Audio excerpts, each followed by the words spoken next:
Good morning everyone. কেমন আছো সবাই? আশা করি সবাই অনেক ভালো আছো আর আমিও খুব ভালো আছি। তো আমার ব্লগে তোমাদের সবাইকে স্বাগত জানাই। তো এখন থেকে আমার ব্লগটি শুরু করছি। তো আজ স্কুল আছে, সেজন্য বাচ্চাদের টিফিনটা আমি আগেই বানিয়েছিলাম। আর প্রথম সোমবারও আজকে শ্রাবণ মাসে, তো আমি আগের বছর থেকে এটা শুরু করেছি। আমাদের একান্নবর্তী পরিবার, বাড়িতে শ্বশুর শাশুড়ি দেওর ভাসুর সকলেই থাকে। তো সেজন্য কাজটাও একটু আমাদের ফ্যামিলিতে একটু বেশিই আছে। আমাদের বাড়িতে উপরে আমি থাকি আর নিচে আমার জা থাকে।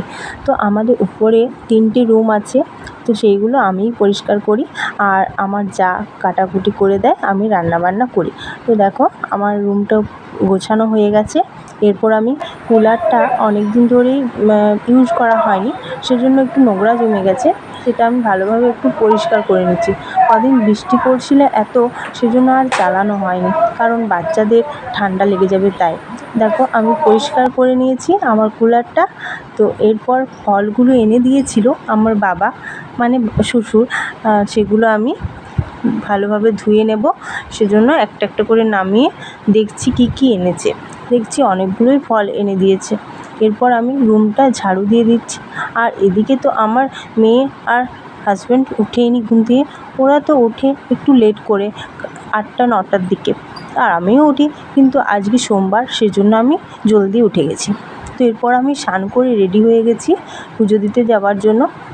আমি সিম্পল শাড়ি পরতে বেশি পছন্দ করি, কারণ তাতে আমি কমফোর্টেবল ফিল করি। ভালোভাবে রেডি হয়ে গেছি। তো এরপর আমি 2টো রিলস বানিয়ে নেব, কারণ রেডি হয়ে রিলস বানাতে আমার খুবই ভালো লাগে। তো সেই শর্টগুলো দেখে নিও সবাই। তো এরপর আমি চলে এসেছি মন্দিরে, আমার যা আমি।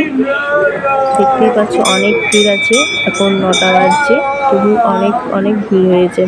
আর যা গরম।